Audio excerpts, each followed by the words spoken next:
Hello Aris, alamin natin ang pangyayari sa inyo sa May 21 to May 27. Ito ay 1 week reading para sa inyo Aris. At hindi po lahat ay tatamaan ng reading na ito. Ayan, kaya bahala na po kayo maka-resonate. Dahil ito po ay general reading. Ayan na Aris ha, general reading. Sana natin. Ano po Aris sa May 21 to May 27.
Aris, lumabas na naman ito katulad kay Scorpio. Biglaan ka raw magkakaproblema, no? Pwede magkaroon ng away nang hindi naasahan, mismo sa kasiyahan inuman party. Sa pagdiriwang mismo, magkakaroon ng away, Aris. Galit na galit ikaw dito. Kung ikaw yan, pwede rin naman na hindi ikaw itong galit. Pwedeng may kasakasama ka ang galit sa inyong dalawa ng karelasyon mo, Aris. Ayan. Basta may galit ha, galit. Pwedeng ikaw, hindi man ikaw, kilala mo ang galit.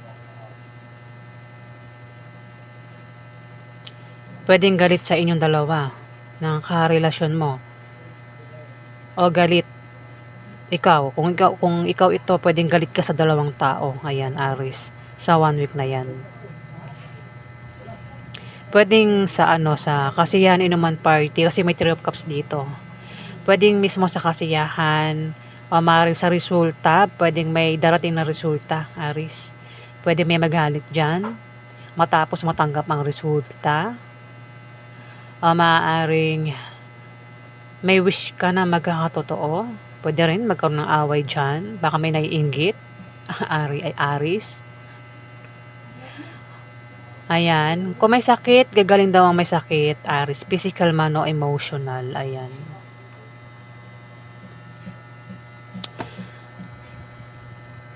Nangihina ako guys. Ba't ako nangihina? Ayan. Nakukulam na ba ako? Kung sino ka man, kung baka nakukulam na ako, kung sino ka man kumukulam sa akin, babalik sa'yo ito. Ayan. Nanghihina ako guys. So, braso ko nanghihina. Yung mga dito ko nanghihina.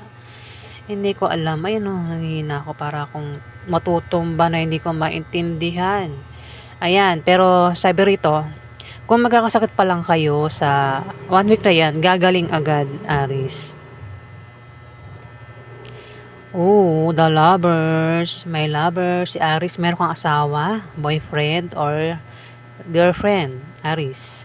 Pwede magkaroon ng kasal. Ayan, sa 1 week na yan. Malakas yung atraksyon, akit na akit. Pwede magkaroon ng romansa, Pwede may mabuntis, Aris, sa 1 week na yan. Pwedeng reunion, may pagkikita, Aris. Sa mga single, pwedeng may manligaw. Ayan, Aris. May makakatanggap ng bulaklak o ikaw mismo magbigay ng bulaklak dito. Pwede rin may mamanhikan. Ayan, Aris. Pwedeng kasal nga, ano? Ayan, sa ibang Aris, pwedeng may ikakasal. Pwedeng ikaw ang ikasal, kundi man kilala mo ang ikakasal at maaaring maimbitahan ka sa kasal, Aris. Mag-ingat ka, Aris, kasi may magnanakaw dito. Ayan, oh, ingatan mo yung asawa mo, baka nakawin, Aris. May magnanakaw, ah.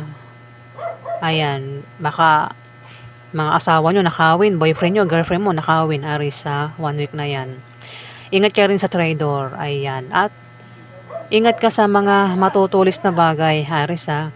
Kumbaga, mag-ingat ka sa paghiwa mo ng mga, ano, prutas. Kasi pwedeng masugatan ka nang hindi mo sinasadya, Aris.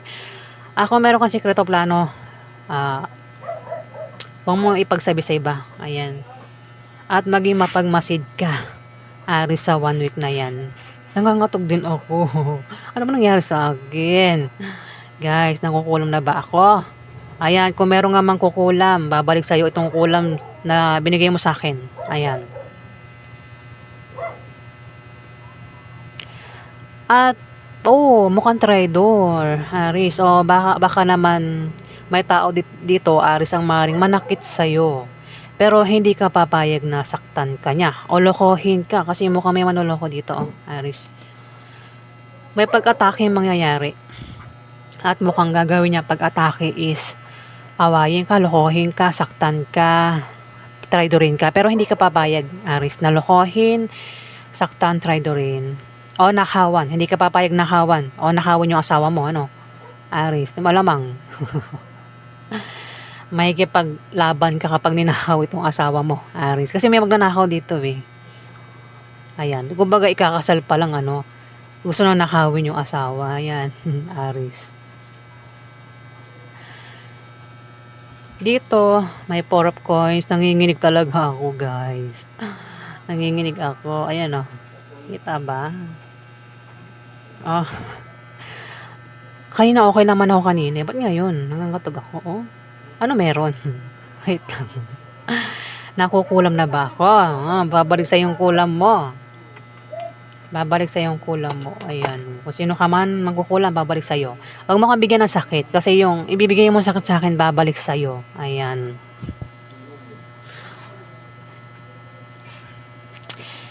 Ayun nga, may ano rito, ah. Nakakatok talaga ako, pati tuhod ko. Kumain naman ako kanina. Wait lang, nanghihina talaga ako, guys. Hindi ko maintindihan yung nararamdaman ko. Parang gusto kong humiga. Parang yung katawan ko parang manhid lanta na hindi ko maintindihan. Ayan, kung sino ka man. Kung kinukulam mo ka, babalik sa'yo to, itong kulam. Binibigyan niya ako ng sakit. Babalik sa'yo yung sakit na itong binibigay mo sa akin.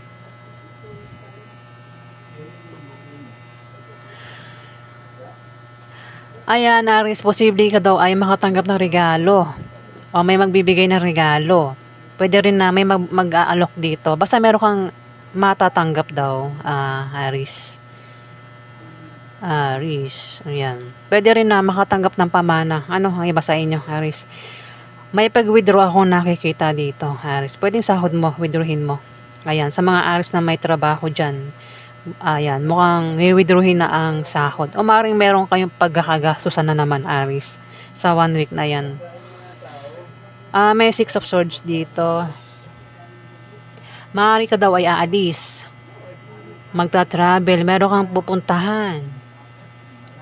May magpapaalam o may darating na hindi magandang imbitasyon o pangyayari. Pero kailangan, Aris. Maaaring aalis kayo kasi yung nga maaaring naimbitahan sa kasiyahan o baka naimbitahan sa kasal. Pwede rin ikaw itong ikakasal kaya alis ka, Aris. Ayan, ayan, kakasal o baka may manliligaw dito, baka meron kang gustong ligawan kaya alis ka, Aris. Kasal talaga yung nakikita ko. Pwedeng makatanggap ng bulaklak o ikaw mismo magbibigay ng bulaklak dito, Aris. Ayan, sa mga single na Aris, pwedeng Meron kayong manliligaw dito, Aris. Dito may Empress. Empress ay pwedeng buntis. Pwedeng mga anak na ang buntis. Pwede rin na kung meron kayong pinaghihirapan, nagbubunga ng maganda yan. Oo. Tumapat sa kanya 7 of Swords. Empress. Maaaring siya yung magnakaw. Itong Empress, Aris. Ayan, baka nakawin yung asawa mo, Aris ha. Sa mga may asawa dyan. Kung balak palang ikasal, mayroon ng agad gustong magnakaw ng asawa nyo dito, Aris. Kung hindi ito magnanakaw, pwedeng traitor ito ah. Ayan, Aris. Huwag basta magtitiwala ah.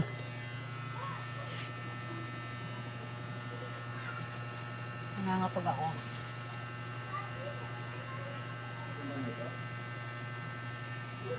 Pwede rin nga na may mabubuntis. Ayan.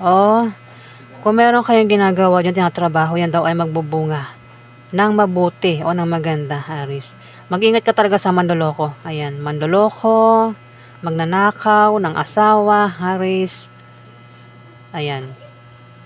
Traidor. Ayan. Mag-ingat ka kasi kung sa bagay, kung ito ay may experience mo, hindi ka na mapapayag na ikaw ay nakawan ng asawa, nakawan ng o lokohin, traidor, hindi ka papayag, Aris.